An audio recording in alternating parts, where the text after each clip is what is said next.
जय हिंद दोस्तों, स्वागत है आप सभी का आपके अपने YouTube channel GS hub by DS sir में। तो कैसे हो आप लोग?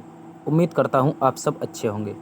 साथ ही आज की इस श्रृंखला में हम एक बार से देखने वाले हैं एक इम्पोर्टेंट सेशन, जिसमें साथ ही हम SSC, CHSL, MTS, Delhi police और यूपी पुलिस की तैयारी कर रहे विद्यार्थियों के लिए जीएस जीके का एक दमदार सेशन देखने वाले हैं, जिनमें सारे के सारे आपके प्रीवियस ईयर क्वेश्चन जो कि आपके विभिन्न प्रतियोगी परीक्षाओं में पूछे गए हैं, उन सभी का हम डिटेल से अध्ययन करेंगे और जानेंगे कि आने वाले दिनों में आपसे किस प्रकार से जो आपके एग्ज़ाम लगे हुए हैं उनमें क्वेश्चन पूछे जा सकते हैं।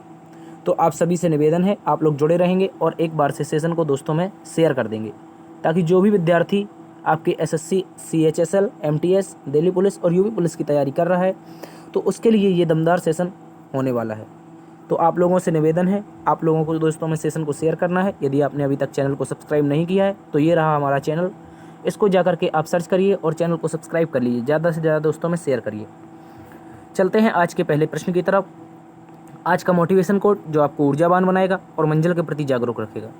कह रहा है साथी, कोई काम कितना ही कठोर क्यों ना हो, कोई काम कितना ही कठोर क्यों ना हो, यदि जिद और दृढ़ विश्वास से ज़रूर पूरा किया जा सकता है। याद रखेंगे, यदि आपने किसी कार्य को करने के लिए संकल्प ले लिया है और आपके अंदर जिद है, पागलपन है, जुनून है और उस कार्य को करने का दृढ़ विश्वास है, तो ये क्लास आपके लिए इम्पोर्टेंट साबित होने वाली है। आप लोग अपने दृढ़ विश्वास के साथ जुटे रहेंगे, डटे रहेंगे और इस क्लास को देखेंगे और पूरी तरह से इस क्लास का आनंद लेंगे, ठीक है। और इसी प्रकार से जो क्वेश्चन हम आज डिस्कस करने वाले हैं वो आपकी विभिन्न प्रतियोगी परीक्षाओं के लिए अति महत्वपूर्ण है, तो याद रखेंगे, आप लोग जुड़े रहेंगे। तो चलते हैं आज के पहले प्रश्न की तरफ, देखते हैं क्या प्रश्न हमसे आज पहला पूछा गया है। आज का पहला प्रश्न आपसे कह रहा है कि अंतर्राष्ट्रीय मुद्रा कोष यानी कि आईएमएफ प्रथम भारतीय मूल की महिला अध्यक्ष कौन है। यह क्वेश्चन इस तरह से बन सकता है साथी कि जो अंतर्राष्ट्रीय मुद्रा कोष है यानी कि आईएमएफ है, इंटरनेशनल मॉनेटरी फंड, इसकी जो प्रथम महिला अध्यक्ष हैं या प्रथम भारतीय मूल की महिला अध्यक्ष हैं वो कौन बनी थी। तो याद रखेंगे आईएमएफ के बारे में, इसको कहते हैं अंतर्राष्ट्रीय मुद्रा कोष, और इसकी प्रथम महिला जो कि भारतीय मूल की थी, इसकी अध्यक्ष बनी थी साथी गीता गोपीनाथ। कौन बनी थी? याद रखेंगे, गीता गोपीनाथ को पहली बार आईएमएफ की महिला अध्यक्ष बनाया गया था। और याद रखेंगे, जो गीता गोपीनाथ हैं, इनका जन्म कर्नाटक के मैसूर में हुआ है। इन्होंने आगे चलकर हार्वर्ड यूनिवर्सिटी से पढ़ाई की थी और वहाँ जाकर के अमेरिका की नागरिकता ली। और ये भारत की नहीं, अब बल्कि जो अमेरिका है, अमेरिका में भारतीय मूल की एक प्रसिद्ध अर्थशास्त्री है, ठीक है। तो याद रखेंगे, गीता गोपीनाथ को पहली बार महिला के रूप में आईएमएफ में अध्यक्ष नियुक्त किया गया था। बात करेंगे अंतर्राष्ट्रीय मुद्रा कोष की, जिसे हम आईएमएफ के नाम से जानते हैं। इसकी स्थापना हुई थी साथी 1944 में, जो ब्रेटन वुड्स सम्मेलन हुआ था। जब द्वितीय विश्व युद्ध आपका समाप्ति के कगार पर था, तो उस समय एक सम्मेलन होता है जिसमें से जो द्वितीय विश्व युद्ध में जूझ रहे आपके विभिन्न देश थे, जो गरीबी से, आर्थिक तंगी से जूझ रहे थे, तो उनके लिए दो बैंकों की स्थापना की गई थी। एक थी साथी वर्ल्ड बैंक, जिसे WB के नाम से जानते हैं, और दूसरी थी आईएमएफ, जिसे इंटरनेशनल मॉनेटरी फंड या फिर कह सकते हैं अंतर्राष्ट्रीय मुद्रा कोष के नाम से जानते हैं। इन दोनों की स्थापना 1944 में अमेरिका के ब्रेटन वुड्स में हुए सम्मेलन के दौरान हुई थी, ठीक है। और साथ ही इनका जो मुख्यालय है, जिसे हम हेडक्वार्टर के नाम से जानते हैं, वो आपका वाशिंगटन डीसी में है। कहाँ पर? वाशिंगटन डीसी, जो कि अमेरिका की राजधानी है, यहीं पर इनका मुख्यालय है। आप लोग अच्छे से याद रखेंगे। तो इसी आईएमएफ की पहली महिला अध्यक्ष बनी थी गीता गोपीनाथ, जो कि 2019 में बनी थी। चलते हैं आज के अगले प्रश्न की तरफ। अगला प्रश्न आपसे कह रहा है कि पूर्व पीएम अटल बिहारी वाजपेयी की समाधि स्थल को किस नाम से जाना जाता है। ये साथी अभी हाल ही में चर्चा में रहा था, क्योंकि जो अटल बिहारी की 94वीं पुण्यतिथि थी या जन्मतिथि थी कह सकते हैं, तो इस समय ये चर्चा में रहा था, क्योंकि इसका नामकरण किया गया था।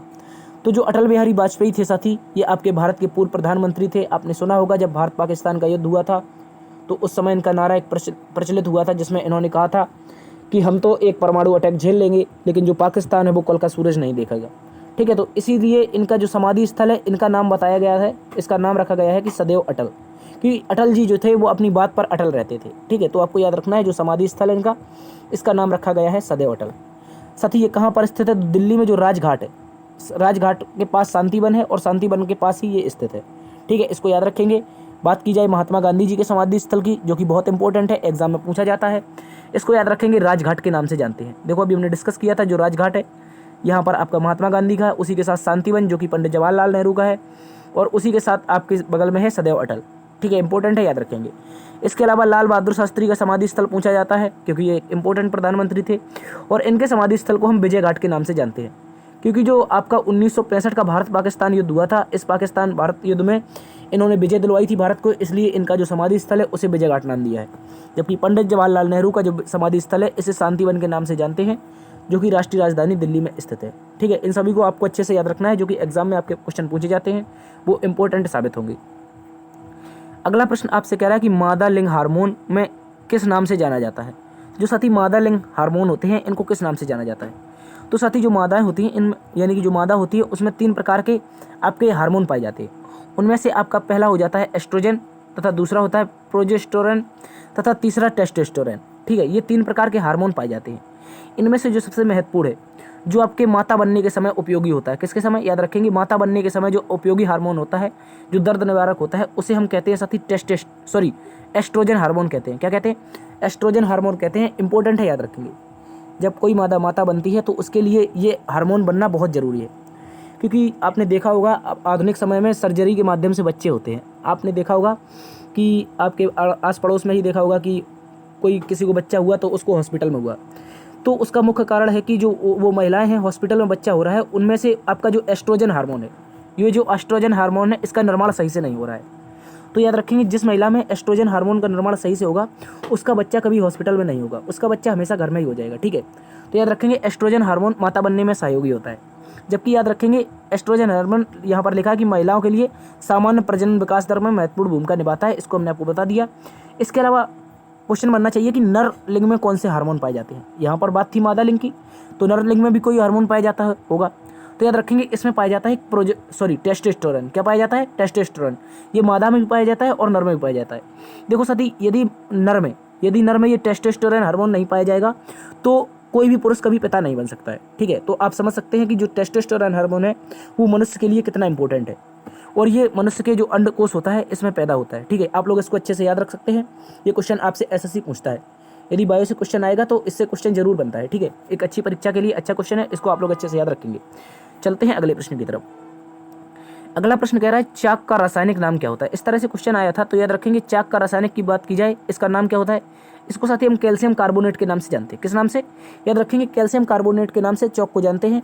और इसका जो रासायनिक सूत्र होता है इसे CaCO3 कहते हैं। क्या कहते हैं, याद रखेंगे, CaCO3। क्या कहते हैं, CaCO3, जिसे हम कैल्शियम कार्बोनेट कहते हैं। देखो, जब किसी तत्व के पीछे 3 लग जाता है तो उसमें क्या लग जाता है, नेट जुड़ जाता है। ठीक है, जिस प्रकार आप क्लोरीन में 3 जोड़ देंगे तो क्लोरानाइट करके ऐसे कुछ हो जाता है, तो आप लोग याद रखेंगे। ठीक है, तो जो आपका इसी प्रकार ओजोन होता है, O3 होता है इसमें। ठीक है, इसी प्रकार CO3 होता है, इसको कार्बोनेट कहते हैं। ठीक है, तो वही है आपका CaCO3, तो कैल्शियम कार्बोनेट। तो इसका क्या हो जाता है, चौक का रासायनिक सूत्र हो जाता है। और साथ ही जो चौक है ये एक प्रकार से जो सफ़ेद चूना पत्थर होता है, इसी का उदाहरण होता है। चौक आपने जो खड़िया होती है जिसे हम कहते हैं ब्लैक बोर्ड पर लिखने के काम आती है, उसका फॉर्मूला होता है आपका CaCO3, जबकि इसका रासायनिक नाम होता है कैल्शियम कार्बोनेट। इसको आप लोग अच्छे से याद रखेंगे। चलते हैं अगले प्रश्न की तरफ। अगला प्रश्न कह रहा है संपत्ति के अधिकार को कौन से संविधान संशोधन के तहत प्रतिस्थापित किया गया था। एक इंपॉर्टेंट क्वेश्चन है जो एसएससी अक्सर परीक्षा में पूछता है। ठीक है, यदि एसएससी आपसे कोई एग्जाम कराएगा तो उसमें ये क्वेश्चन जरूर पूछेगा, तो आपके लिए इंपॉर्टेंट है, आप स्टार बनाकर इसको नोट कर लीजिए। जो संपत्ति का अधिकार था इसको किस संविधान संशोधन के तहत प्रतिस्थापित कर दिया, ये पहले कहाँ था, इसको हम पूरी तरह से चर्चा करेंगे। तो बात करेंगे, एक संविधान संशोधन होता है सतही 44वां संविधान संशोधन। 44वां संविधान संशोधन 1978 में होता है, जो आपका पहले संपत्ति का अधिकार हुआ करता था जिसे मौलिक अधिकार कहते थे, और ये मौलिक अधिकार को हटाकर कानूनी अधिकार बना दिया। जो संपत्ति का अधिकार था ये पहले मौलिक अधिकार था, इसको हटाकर के जो मोरारजी देसाई की सरकार थी, किसकी, याद रखेंगे, हमने कई बार डिस्कस किया है, जो मोरारजी देसाई इस समय प्रधानमंत्री थे, इनकी जब सरकार आई तो इन्होंने जो संपत्ति का मौलिक अधिकार था इसको हटाकर के बना दिया कानूनी अधिकार, यानी कि अब कोई भी सरकार के बिना अनुमति की संपत्ति नहीं रख सकता है। तो याद रखेंगे जो संपत्ति के अधिकार थे वो आपके अनुच्छेद 31, अनुच्छेद 19F, ठीक है, ये सारे के सारे आपके दोनों के दोनों अनुच्छेदों को प्रतिस्थापित कर दिया, यानी कि बैन कर दिया या फिर रद्द कर दिया। ठीक है, और इनसे जो आपके आगे चलकर बनाए कानूनी अधिकार बनाया, तो कौन से संविधान में, कौन से अनुच्छेद में रखा संविधान के, तो याद रखेंगे अनुच्छेद 300A, जिसे हम 300 का के नाम से भी जानते हैं। अनुच्छेद 300A में जो ये दोनों के दोनों अधिकार थे इनको यहाँ से हटा करके विधिक अधिकार बनाया था। ठीक है, कानूनी अधिकार बनाया था। और याद रखेंगे जब वर्तमान में इसको प्रतिस्थापित किया तो वर्तमान में ये संविधान के भाग 12 में, पहले साथी कौन सा भाग था, पहले आपका भाग 3 था, क्योंकि हमने कल डिस्कस किया था जो मौलिक अधिकार है वो भाग 3 में है, इसे मैग्ना कार्टा कहते हैं। उसी प्रकार संविधान का भाग जो 13 है, इसमें जो आपके पहले संपत्ति का अधिकार था, मौलिक अधिकार था, इसे प्रतिस्थापित करते वर्तमान में भाग 12 में स्थापित कर दिया है। ठीक है, इसको भी आप लोग अच्छे से याद रख सकते हैं। चलते हैं अगले प्रश्न की तरफ। अगला प्रश्न आपसे कह रहा है विंग्स ऑफ फायर पुस्तक के लेखक कौन है। तो बात करेंगे विंग्स ऑफ फायर पुस्तक के बारे में साथी, ये एक इंपॉर्टेंट पुस्तक है जो आपकी बार बार परीक्षा में पूछी जाती है। तो बात करेंगे विंग्स ऑफ फायर के बारे में। ये इस पुस्तक की साथी रचना की है भारत के मिसाल मैन कहे जाने वाले मशहूर वैज्ञानिक, भारत के मशहूर वैज्ञानिक जो मिसाल मैन के नाम से जाने जाते थे और आगे चलकर भारत के राष्ट्रपति भी रहे। इनका नाम था डॉक्टर APJ अब्दुल कलाम। साथ ही डॉक्टर APJ अब्दुल कलाम के द्वारा विंग्स ऑफ फायर पुस्तक लिखी गई थी। ठीक है, इसको याद रखेंगे, इंपॉर्टेंट है। इसके अलावा APJ अब्दुल कलाम ने एक और पुस्तक लिखी है जिसका नाम है इंडिया 2020। क्या नाम है? इंडिया 2020, यानी 2020 में भारत कैसा होगा, इस तरह से एक पुस्तक लिखी गई थी अब्दुल कलाम के द्वारा। ठीक है, इसको भी आप लोग अच्छे से याद रख सकते हैं। जबकि एक पुस्तक बहुत कन्फ्यूजन होती है जो कि परीक्षाओं में बार बार पूछी जाती है। ठीक है, तो उस पुस्तक का नाम है इंडिया विंस फ्रीडम। क्या नाम है? India wins freedom. आपको याद रखना है इंडिया विंस फ्रीडम जो पुस्तक है, इसकी रचना साथी स्वतंत्र भारत के प्रथम शिक्षा मंत्री मौलाना अबुल कलाम आज़ाद के द्वारा की गई है। किसके द्वारा? मौलाना अबुल कलाम आज़ाद के द्वारा इंडिया विंस फ्रीडम, भारत को स्वतंत्रता मिलेगी, इस तरह से एक पुस्तक है। याद रखेंगे, मौलाना अबुल कलाम जो कि भारत के पहले शिक्षा मंत्री थे, इनके द्वारा लिखी गई है। ठीक है, तो इन सभी को आपको अच्छे से याद रखना है। चलते हैं आज के अगले प्रश्न की तरफ। अगला प्रश्न आपसे कह रहा है कि दक्षिण भारत की सबसे ऊंची चोटी कौन सी है। दक्षिण भारत की जो सबसे ऊंची चोटी है ये कौन सी है, इस तरह से क्वेश्चन आया है। तो याद रखेंगे जो दक्षिण भारत है या फिर इसे कह सकते हैं पश्चिमी घाट, क्योंकि जो दक्षिण भारत की सबसे ऊंची चोटी है वही पश्चिमी घाट की सबसे ऊंची चोटी है। तो याद रखेंगे ये सबसे ऊंची चोटी, इसका नाम हो जाएगा अनायमुड़ी। क्या हो जाएगा साथी? अनायमुड़ी इसका नाम हो जाएगा। क्या हो जाएगा? याद रखेंगे, अनायमुड़ी इसका नाम हो जाएगा। और ये केरल राज्य में स्थित है। कहाँ पर? केरला में स्थित है, इंपॉर्टेंट है, याद रखेंगे। साथ ही इसकी ऊंचाई की बात की जाए तो 2695, कहीं कहीं ये 2697 भी मिलता है, आप याद रख सकते हैं 2697 या 2695 मीटर इसकी हाइट मिलती है, जो कि केरल राज्य में स्थित है, दक्षिण भारत की सबसे ऊंची चोटी है। इसका नाम क्या है? अनायमुड़ी है। ठीक है, इसको भी आप लोग अच्छे से याद रख सकते हैं। इसके अलावा बात करेंगे नीलगिरी पर्वत के बारे में, ये भी दक्षिण भारत में स्थित है और इसकी सबसे ऊंची चोटी का नाम है साथी दोदा बेटा। क्या नाम है? याद रखेंगे, दोदा बेटा या फिर डोडा बेटा इसको कहा जाता है। ये इसकी सबसे ऊंची चोटी है और जिसकी ऊंचाई कितनी है साथी? तो याद रखेंगे 2637 मीटर। कितनी है? 2637 मीटर इसकी हाइट है। इसको भी आप लोग अच्छे से याद रखेंगे। ठीक है, इंपॉर्टेंट क्वेश्चन है। देखो यहाँ पर कुछ ही मीटर का फर्क है, लगभग 60 मीटर का। ठीक है, तो अनायमुड़ी सबसे ऊंची है, जबकि जो नीलगिरी है इसकी डोडा बेटा है, ये सेकंड लार्जेस्ट है। ठीक है, सेकंड हाईएस्ट है। चलते हैं अगले प्रश्न की तरफ। अगला प्रश्न आपसे कह रहा है भारत में लोकपाल बिल कब पारित किया गया था। तो बात करेंगे भारत में लोकपाल बिल के बारे में। देखो साथी, भारत में लोकपाल बिल कई बार लाने का प्रयास किया गया है। ठीक है, लेकिन ये भारत में पारित नहीं हो सका था। भारत में पारित कब हुआ? तो याद रखेंगे, लोकपाल विधेयक जो आया था ये भारत में आपका सन 2013 में पारित किया गया। कब किया गया? 2013 में। एक तारीख थी 17 दिसंबर। क्या थी? याद रखेंगे 17 दिसंबर जब आपका राज्यसभा में पास होता है, और इसके साथ ही 18 दिसंबर को, यानी कि अगले ही दिन इसको लोकसभा में भी पास कर दिया जाता है। साथी, लोकपाल का मतलब क्या होता है, लोकपाल का कार्य क्या होता है? तो याद रखेंगे, लोकपाल एक ऐसा पद है जो कि भारत में हो रहे भ्रष्टाचार की जांच करता है। ठीक है, तो लोकपाल विधेयक 2013 में आया था, इसको राज्यसभा और लोकसभा से पारित हो गया। इसके पश्चात राष्ट्रपति ने भी इस बिल पर तत्कालीन मंजूरी दे दी थी। परंतु पहली बार भारत में लोकपाल की नियुक्ति की बात की जाए तो 19 मार्च, याद रखेंगे 19 मार्च 2019 को पिनाकी चंद्र घोष के रूप में की गई थी। किसके रूप में? याद रखेंगे, देखो बिल तो आ गया था आपको 2013 में और पारित भी हो गया था, लेकिन पहली बार जो लोकपाल बने उनका नाम था पिनाकी चंद्र घोष, जो कि 2019 में बने थे। ठीक है, और वर्तमान में लोकपाल कौन है? तो याद रखेंगे, वर्तमान में लोकपाल हैं आपके न्यायमूर्ति श्री प्रदीप कुमार मोहंती। कौन है? श्री प्रदीप कुमार मोहंती जी वर्तमान में भारत के क्या है? लोकपाल हैं। इंपॉर्टेंट है, याद रखेंगे। पूछ ले आपसे पहले लोकपाल कौन थे? तो पिनाकी चंद्र घोष थे। इसको भी आप लोग अच्छे से याद रख सकते हैं। चलते हैं अगले प्रश्न की तरफ। अगला प्रश्न आपसे कह रहा है कि भारतीय संविधान के किस अनुच्छेद के तहत हाईकोर्ट एक अभिलेख न्यायालय है। देखो अभी तक हमने डिस्कस कर चुके हैं कि सुप्रीम कोर्ट एक अभिलेख न्यायालय है। ठीक है, अभिलेख न्यायालय के बारे में भी चर्चा करेंगे, ये क्या होता है। सभी अभिलेख न्यायालय से तात्पर्य होता है कि ऐसा न्यायालय जिसके जो जितने भी फैसले होंगे वो लिखित रूप में होंगे। ठीक है, अभिलेख न्यायालय का मतलब होता है जैसे कोई न्यायालय है उसके जितने भी फैसले आएंगे वो सारे के सारे लिखित रूप में आएंगे। ठीक है, तो इसी प्रकार आपका जो अनुच्छेद बात करेंगे भारतीय संविधान के अनुच्छेद 214 के बारे में। जो अनुच्छेद 214 है ये कहता है कि प्रत्येक राज्य का एक हाईकोर्ट होगा, यानी कि प्रत्येक राज्य में एक हाईकोर्ट होगा, ऐसा अनुच्छेद 214 में लिखा है भारतीय संविधान के। लेकिन वही बात अनुच्छेद 215 में लिखी है यहाँ पर कि जो भी आपका हाईकोर्ट होगा राज्य में वो आपका एक अभिलेख न्यायालय होगा। तो आपको याद रखना है, क्वेश्चन का आंसर क्या हो जाएगा, अनुच्छेद 215, यानी कि आर्टिकल जो 215 है, आर्टिकल 215 है, इस आर्टिकल के तहत जो भारत के प्रत्येक हाईकोर्ट होंगे वो अभिलेख न्यायालय होंगे, ठीक है। इसी प्रकार भारतीय संविधान का 124 अनुच्छेद है, जिसमें सुप्रीम कोर्ट का उल्लेख है, और इसमें अनुच्छेद 129 इसमें लिखा है कि सुप्रीम कोर्ट एक अभिलेख न्यायालय होगा, यानी कि सुप्रीम कोर्ट जो भी फैसले देगा उसके लिखित साक्ष्य हमेशा ही लिखे रहेंगे, ठीक है। चाहे वो 2100 ईस्वी आ जाए, चाहे वो 1900 ईस्वी के जो फैसले थे, इसके अलावा जो अभी फैसले दिए जा रहे हैं या फिर भविष्य में जो फैसले दिए जाएंगे, उन सभी को सुरक्षित करके रखा जाएगा, ठीक है। उन्हीं फैसलों के माध्यम से आगे चलकर फैसले सुनाए जाते हैं, ठीक है। इसको भी आप लोग अच्छे से याद रख सकते हैं। तो चलते हैं अगले प्रश्न की तरफ। इसका राइट आंसर हो जाएगा अनुच्छेद 215 के तहत जो हाईकोर्ट होता है वो आपका अभिलेख न्यायालय होता है। अगला प्रश्न आपसे कह रहा है कि मुजफ्फरनगर बम कांड में मुख्य रूप से किसे आरोपी घोषित किया गया था। तो बात करेंगे मुजफ्फरनगर बम कांड के बारे में, साथ ही ये कब हुआ था, ठीक है। तो याद रखेंगे 1908 में, साथ ही 1908 में मुजफ्फरनगर में एक बम कांड हुआ था, जिसमें याद रखेंगे क्रांतिकारी थे खुदीराम बोस और इनके एक सहयोगी थे जिनका नाम था प्रफुल्ल चाकी। क्या नाम था? प्रफुल्ल चाकी। इन दोनों ने इस घटना को अंजाम दे दिया। इस घटना में क्या था, जो आपका तत्कालीन आपका कोलकाता प्रेसिडेंसी थी, उसका एक जज था जिसका नाम था किंग्सफोर्ड। क्या था? किंग्सफोर्ड, या कह सकते हैं सचिव था या वायसराय था।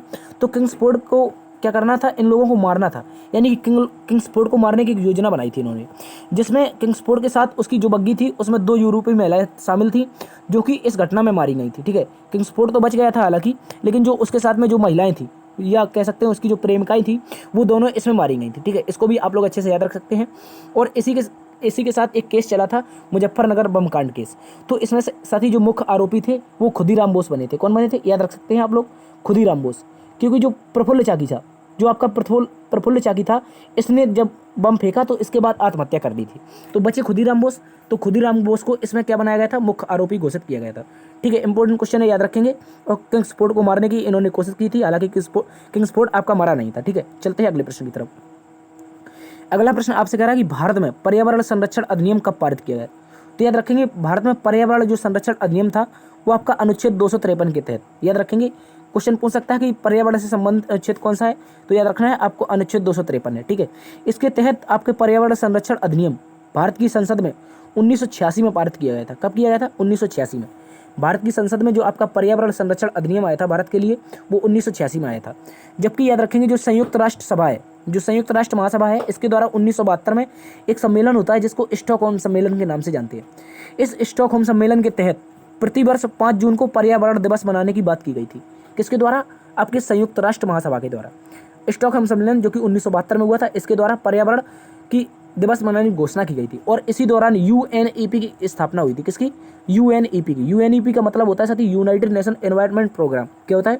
यूनाइटेड नेशन एनवायरनमेंट प्रोग्राम, यानी कि पर्यावरण से संबंधित जो प्रोग्राम किए जाएंगे वो आपकी इसकी स्थापना हुई थी। और इसका मुख्यालय बनाया था नैरोबी, केन्या। कैसे बनाया था? नैरोबी जो कि केन्या की राजधानी है, जो कि दक्षिण अफ्रीकी देश है। इसको याद रख सकते हैं आप लोग, इंपॉर्टेंट है। और 5 जून 1972 से आपका क्या किया गया था? घोषणा की गई थी कि पर्यावरण दिवस मनाएंगे। लेकिन पहली बार जो पर्यावरण दिवस है वो आपका 5 जून 1974 को मनाया गया था। कब मनाया गया था? तो याद रख सकते हैं आप लोग, पहली बार 5 जून 1974 को पर्यावरण दिवस आपका मनाया गया था, जबकि घोषणा 1972 में हुई थी, ठीक है। इंपॉर्टेंट है, याद रखेंगे। चलते हैं अगले प्रश्न की तरफ। अगला प्रश्न आपसे कह रहा है अंतर्राष्ट्रीय क्रिकेट परिषद। अंतर्राष्ट्रीय क्रिकेट परिषद की स्थापना कब हुई थी? यानी कि जो आईसीसी है वर्तमान में जो क्रिकेट की विभिन्न प्रतियोगिताओं को कराता है, इसकी स्थापना कब हुई थी? तो याद रखेंगे, एक इंपॉर्टेंट क्वेश्चन है, याद रखेंगे 1909 में। कब साथी? वर्ष 1909 में ऑस्ट्रेलिया के साथ इंग्लैंड के साथ दक्षिण अफ्रीका, ये 3 देशों ने मिलकर के, साथी कौन कौन से देश? ऑस्ट्रेलिया, इंग्लैंड और दक्षिण अफ्रीका ने मिलकर के जो 3 प्रतिनिधि थे, इनके द्वारा इंपीरियल क्रिकेट सम्मेलन, क्या नाम था रखा है इसका? इंपीरियल क्रिकेट सम्मेलन के नाम से इसकी आईसीसी की स्थापना की गई थी। और 1965 में इसका नाम बदलकर अंतर्राष्ट्रीय क्रिकेट सम्मेलन कर दिया। क्या कर दिया? 1965 में इसका नाम बदला और क्या कर दिया? अंतर्राष्ट्रीय क्रिकेट सम्मेलन। लेकिन साथ ही जो अंतर्राष्ट्रीय क्रिकेट परिषद देखते हैं, इसका नाम 1989 में बदला गया था। कब बदला गया था? 1989 में। और जो अंतर्राष्ट्रीय क्रिकेट सम्मेलन था जो कि 1965 में हुआ था, इसी को बदल करके 1989 में इसका नाम रख दिया अंतर्राष्ट्रीय क्रिकेट परिषद, ठीक है। वर्तमान में बात करेंगे इसके अध्यक्ष के बारे में, तो इसके अध्यक्ष हैं साथी ग्रेग बर्कले। क्या नाम है इनका? याद रखेंगे, ग्रेग बर्कले इसके वर्तमान में अध्यक्ष हैं। और इसमें से कुल 104 सदस्य हैं। कितने? 104 कुल इसके सदस्य हैं, जिसमें वर्तमान में 12 सदस्य पूर्ण सदस्य हैं। कितने हैं? 12 पूर्ण सदस्य हैं। जबकि जो आपके आपके 92 सदस्य हैं, ये एसोसिएट के रूप से जानते हैं। ठीक है, याद रखेंगे इनको। आप लोग अंतर्राष्ट्रीय क्रिकेट सम्मेलन की स्थापना या अंतर्राष्ट्रीय क्रिकेट परिषद की स्थापना आपकी हुई थी 1909 में, जिसमें ऑस्ट्रेलिया, इंग्लैंड और दक्षिण अफ्रीका के प्रतिनिधियों के द्वारा इंपीरियल क्रिकेट के सम्मेलन के रूप में इसकी स्थापना की गई थी। ठीक है, चलते हैं अगले प्रश्न की तरफ। इसका मुख्यालय की बात कर लेंगे तो इसका मुख्यालय वर्तमान में दुबई में है। कहाँ पर है, याद रखेंगे, वर्तमान में इसका मुख्यालय तो दुबई में है, लेकिन 2005 से पहले इसका मुख्यालय था साथी लंदन में। कहाँ पर, लंदन में। इसको भी आप लोग अच्छे से याद रख सकते हैं। चलते हैं अगले प्रश्न की तरफ। अगला प्रश्न कह रहा है ग्रांड चाको घास के मैदान किस देश में पाए जाते हैं। तो बात करेंगे ग्रांड चाको घास के मैदान में, तो साथी ये दक्षिण अफ्रीकी जो आपका कॉन्टिनेंट है, दक्षिण अमेरिकी जो कॉन्टिनेंट है, यहाँ पर ये ग्रांड चाको घास के मैदान पाए जाते हैं। आपको पता होगा, जो यदि आपने पढ़ा है तो अर्जेंटीना नामक एक देश है, जो अभी हमने डिस्कस किया था कि फुटबॉल विश्व कप के बारे में। ठीक है, तो अर्जेंटीना नाम का एक देश है जो आपका घास के मैदानों के रूप में जाना जाता है। इसमें जो अर्जेंटीना में घास के मैदान पाए जाते हैं वो पंपास के नाम से जानते हैं। जो लोग हैं ये इसको पंपास के नाम से जाते हैं। और इन्हीं घास के मैदानों को याद रखेंगे, जो पंपास घास के मैदान है, इन्हीं घास के मैदानों को हम साथी जो एडवांस में पढ़ते हैं तो ग्रांड चाको के नाम से जानते हैं। किस नाम से, ग्रांड चाको के नाम से। तो आप लोग याद रख सकते हैं दक्षिण अमेरिकी महाद्वीप के अर्जेंटीना, और इसके साथ साथ आपका जो आपका हो जाएगा पराग्वे, इसके साथ साथ आपका कौन सा हो जाएगा, चिली। इनमें से तीनों देशों के जब घास के मैदान मिलाए जाते हैं तो उनको ग्रांड चाको कहते हैं। जबकि केवल अर्जेंटीना के पूछेगा तो आपको पंपास लगाना होगा। ठीक है, याद रखेंगे। इसके अलावा ब्राजील में पाए जाने वाले जो घास के मैदान है उनको क्या कहते हैं साथी, उनको कंपास कहते हैं। ठीक है, उनको कंपास कहते हैं। इंपॉर्टेंट है, ये भी याद रख सकते हैं। ठीक है, चलते हैं अगले प्रश्न की तरफ। अगला प्रश्न कह रहा है चोल काल में ब्राह्मणों को दान दी जाने वाली भूमि क्या कहलाती। चोल काल में जो ब्राह्मणों को दान दी जाती थी भूमि, उसको क्या कहते थे। ये क्वेश्चन एसएससी कई बार पूछ चुका है, तो इसलिए आप इसको स्टार लगाकर नोट कर लेंगे। ठीक है, स्टार लगाकर नोट करेंगे। चोल काल में जो ब्राह्मणों को दान दी जाती थी भूमि, इसको क्या कहते थे। इसका नाम था साथी ब्रह्मदेव। क्या कहा जाता था, याद रखेंगे, ब्रह्मदेव कहा जाता था इसे। यानी कि ब्राह्मण को देने के लिए उपहार में दी जाने वाली, दान में दी जाने वाली, उपहार में दी जाने वाली भूमि क्या कहलाती थी, ब्रह्मदेव कहला जाती थी। ठीक है, बात करेंगे चोल वंश की स्थापना के बारे में, तो इसकी स्थापना साथी विजया चोल ने की थी। किसने, विजयालय नामक एक व्यक्ति था, इसके द्वारा इसकी स्थापना हुई थी। जबकि इस वंश के सबसे प्रतापी शासक में आपका राजराज प्रथम का नाम होता है। किसका, राजराज प्रथम का नाम आता है। इसी के द्वारा साथी आपका राजराजेश्वर मंदिर बनाया गया है। कौन सा, राजराजेश्वर मंदिर। इसको हम साथी बृहदेश्वर मंदिर के नाम से जानते हैं, जो कि तंजावुर आपका तमिलनाडु में स्थित है। ठीक है, राजराजेश्वर मंदिर या बृहदेश्वर मंदिर जो कि तंजावुर तमिलनाडु में स्थित है। राजराज प्रथम जो कि चोल वंश का शासक था, इसके द्वारा बनाया गया था। जबकि याद रखेंगे जो राजेंद्र चोल था, राजेंद्र चोल ऐसा व्यक्ति था जिसने श्रीलंका, मालदीव आदि समुद्री देशों को जीत लिया था। ठीक है, लेकिन राजराज ने आधा श्रीलंका जीता था, जबकि पूरा श्रीलंका और आपका मालदीव सहित जो देश जीते थे वो आपके राजेंद्र चोल थे। तो इसलिए इसके प्रतापी शासक कौन थे, राजराज प्रथम थे और राजेंद्र चोल प्रथम थे। ठीक है, इंपॉर्टेंट है, याद रखेंगे। चलते हैं अगले प्रश्न की तरफ। अगला प्रश्न कह रहा है फ्रांसीसियों के द्वारा भारत में पहला कारखाना कहाँ पर खोला गया। इंपॉर्टेंट क्वेश्चन है, इसको भी आप लोग याद रखेंगे। फ्रांसीसी की बात की जाए तो इन्होंने भारत में पहला कारखाना अपना सूरत में खोला था। कहाँ पर, साथी सूरत में। फ्रांसीसियों ने अपना पहला कारखाना सूरत में खोला था, जो कि आपका 1668 में खोला था। कब खोला था, तो याद रखेंगे 1668 में खोला था। ठीक है, जबकि ब्रिटिश ईस्ट इंडिया कंपनी की बात की जाए, जिसने हम पर राज किया था, तो इसका पहला कारखाना आपका 1613 में, कहाँ पर, याद रखेंगे 1613 में इसका भी कारखाना सूरत में ही खोला गया था। ठीक है, तो आप लोग अच्छे से याद रख सकते हैं। और आपका याद रखेंगे कैप्टन जो आपका हॉकिंस था वो 1608 में जहांगीर के शासनकाल में आया था। इसको भी याद रख सकते हैं। चलते हैं अगले प्रश्न की तरफ। अगला प्रश्न आपसे कह रहा है किस गवर्नर जनरल के शासनकाल में, किस गवर्नर जनरल के शासनकाल में रविवार की छुट्टी प्रारंभ हुई थी। ठीक है, इंपॉर्टेंट है, याद रखेंगे। तो बात करेंगे किस गवर्नर जनरल के शासनकाल में रविवार की छुट्टी प्रारंभ हुई थी, तो याद रखेंगे एक अंग्रेजी गवर्नर जनरल हुआ था आपका लॉर्ड एलनबरो। क्या हुआ है, इसका नाम है साथी लॉर्ड एलनबरो। इसके शासनकाल में याद रखेंगे पूर्ण भारत में जो ब्रिटिश साम्राज्य था, इसमें आपकी रविवार की छुट्टी प्रारंभ की गई थी। कब की गई थी, तो याद रखेंगे 1843 में। कब, क्वेश्चन आपसे वन लाइन पूछे तो आपको बताना है 1843 में।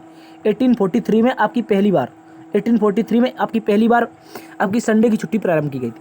जबकि याद रखेंगे 1844 में स्कूल और कॉलेजों में भी आपकी रविवार की छुट्टी प्रारंभ कर दी गई। ठीक है, स्कूल जो कॉलेज थे इनमें भी क्या किया, इन्होंने रविवार की छुट्टी प्रारंभ की थी। ठीक है, इसका कारण है आपका ईसाई धर्म। ठीक है, ईसाई धर्म में ऐसा माना जाता है कि जो गुड फ्राइडे है उस समय आपके जो ईसा मसीह थे उनकी क्या हुआ था, देहावसान हुआ था, लेकिन वो आपके रविवार तक जिंदा रहे थे। ठीक है, रविवार तक जिंदा रहे थे, इस कारण रविवार को ही 1843 में आपकी छुट्टी प्रारंभ की गई थी। ठीक है, इसका कोई ऐसा कारण नहीं था कि खासतौर पर छुट्टी क्यों प्रारंभ की जाए।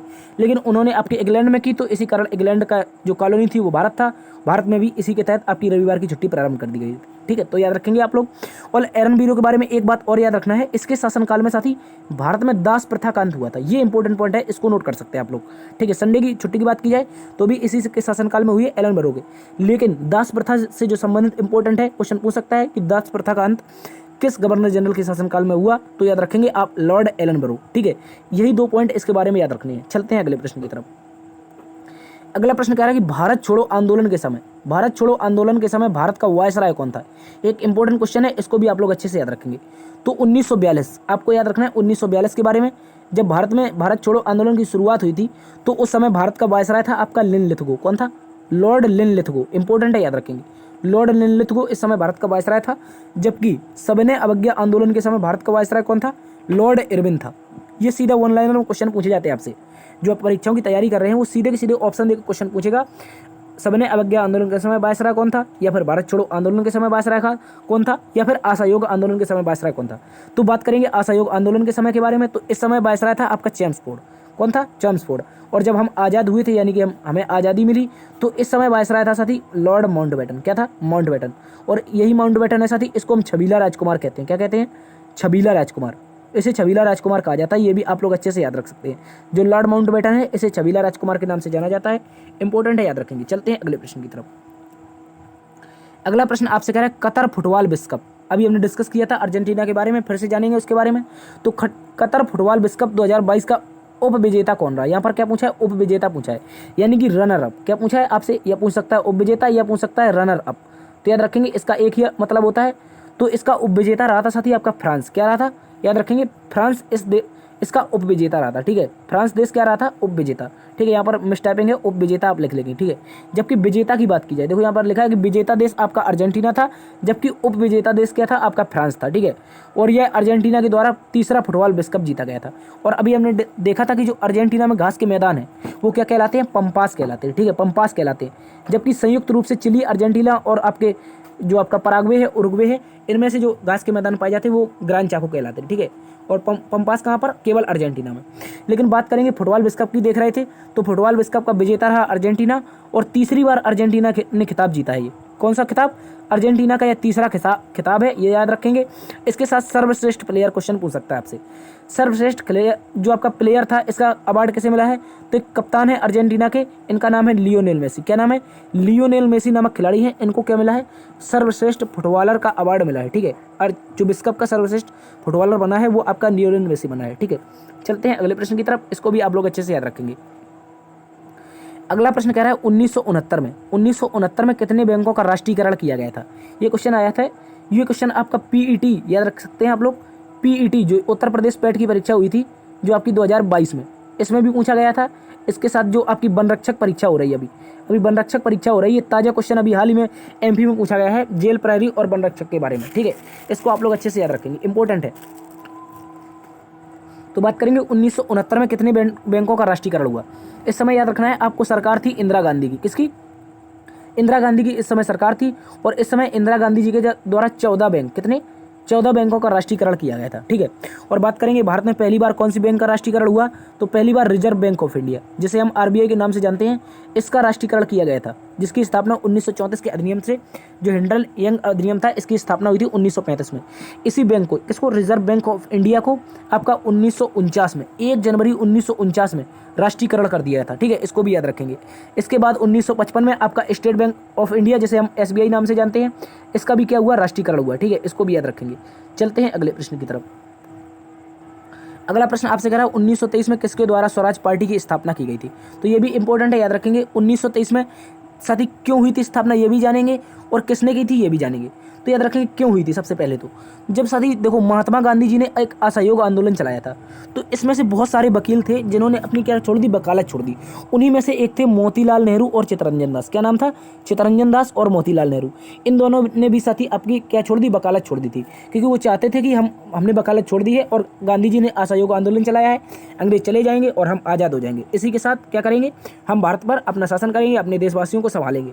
लेकिन क्या हुआ? गांधी जी ने जब असहयोग आंदोलन समाप्त कर दिया, असहयोग आंदोलन समाप्त हुआ और आज़ादी का जो सपना था 1 साल में वो टूट गया। तो इसी से नाराज होकर के चित्तरंजन दास और मोतीलाल नेहरू ने इलाहाबाद में, याद रख सकते, क्वेश्चन पूछ सकता है कि कहाँ पर हुई थी, ठीक है, इलाहाबाद में, ठीक है, इंपॉर्टेंट है, याद रखेंगे। इलाहाबाद में इन्होंने क्या किया, स्थापना की थी किसकी, तो स्वराज पार्टी की। किसकी, स्वराज पार्टी की स्थापना की थी किसने, चित्तरंजन दास और मोतीलाल नेहरू ने।